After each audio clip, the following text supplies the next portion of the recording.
Hey guys, what's up? It's Rygar the Destroyer, and today we're going to be taking a look at the Walmart exclusive Republic gunship from the Clone Wars line.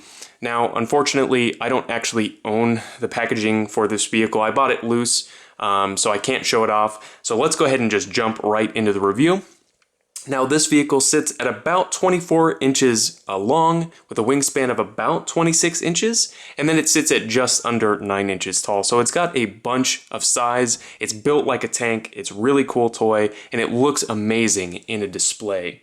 Now, one thing that I do really want to talk about in this review are all of the features and accessories, because like I purchased this vehicle loose, most of you will probably end up finding them loose because they're super expensive to buy in the box.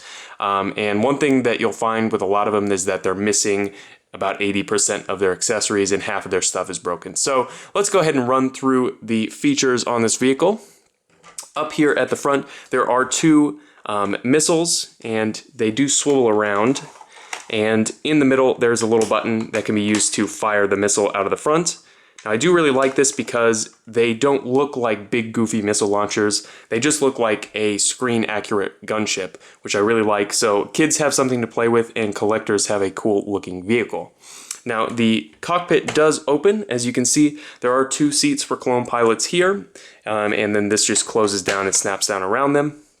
Coming back down the vehicle, there are two little pegs on each side, on the inside of these little pillars. I'm not sure if you can actually see them, but they're on both sides, and those can be used to plug in the add-on bubble turret pieces. There are two different versions of the bubble turrets that you can buy, and unfortunately, neither of them are included with this vehicle.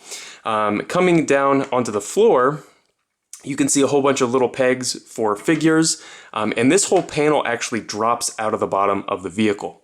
So there's a little tab you pull on the back of the vehicle. I'll show that off towards the end, and that will drop the floor out as like a quick deploy feature, which is pretty cool.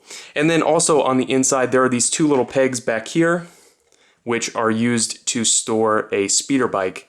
Now, unfortunately, I don't actually own the speeder bike that you're meant to put back there, but if you did own it, you could store it back on these two little pegs.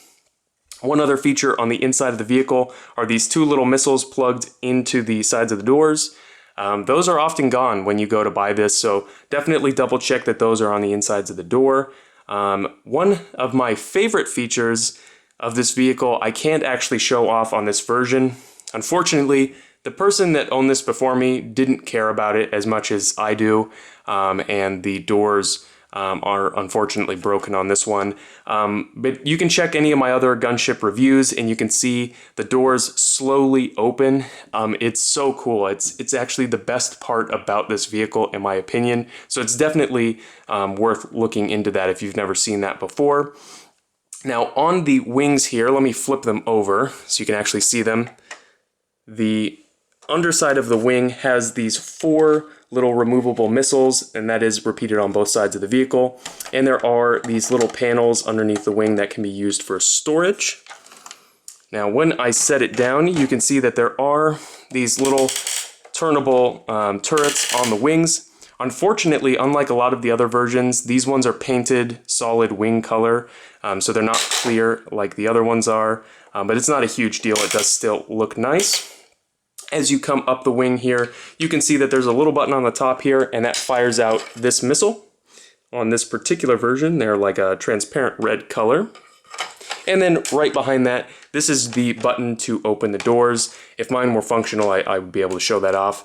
And then right behind that, there is a streamlined handle, which can be used for kids to play with this. But fortunately, it doesn't detract from the look of the vehicle overall. When you spin this guy around, you can see there is a little turret on the back, which is just a little ball peg. So that works very well. And then there are two little grappling hooks which hang down off the back. As you can see here, these ones are in the package. So even the original owner didn't want to open these up because they're just a nightmare. They're not removable and they just hang down and get tangled in everything. So I typically like to leave them in the bag. Supposedly there is a way that you can wrap these up and then plug them onto these little pegs here on the back.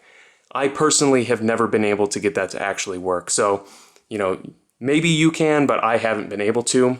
When you pick up the vehicle, There is this little tab that's used to drop the floor out, and then this little clear piece which keeps the vehicle from tipping back because this thing is very back heavy. If that weren't there, it would literally sit like this all the time. So overall, what do I think about this gunship and really all of the gunships? Well, I can tell you it's absolutely awesome. The artwork that they've done on this one I think makes it look unique. It looks just like the Clone Wars.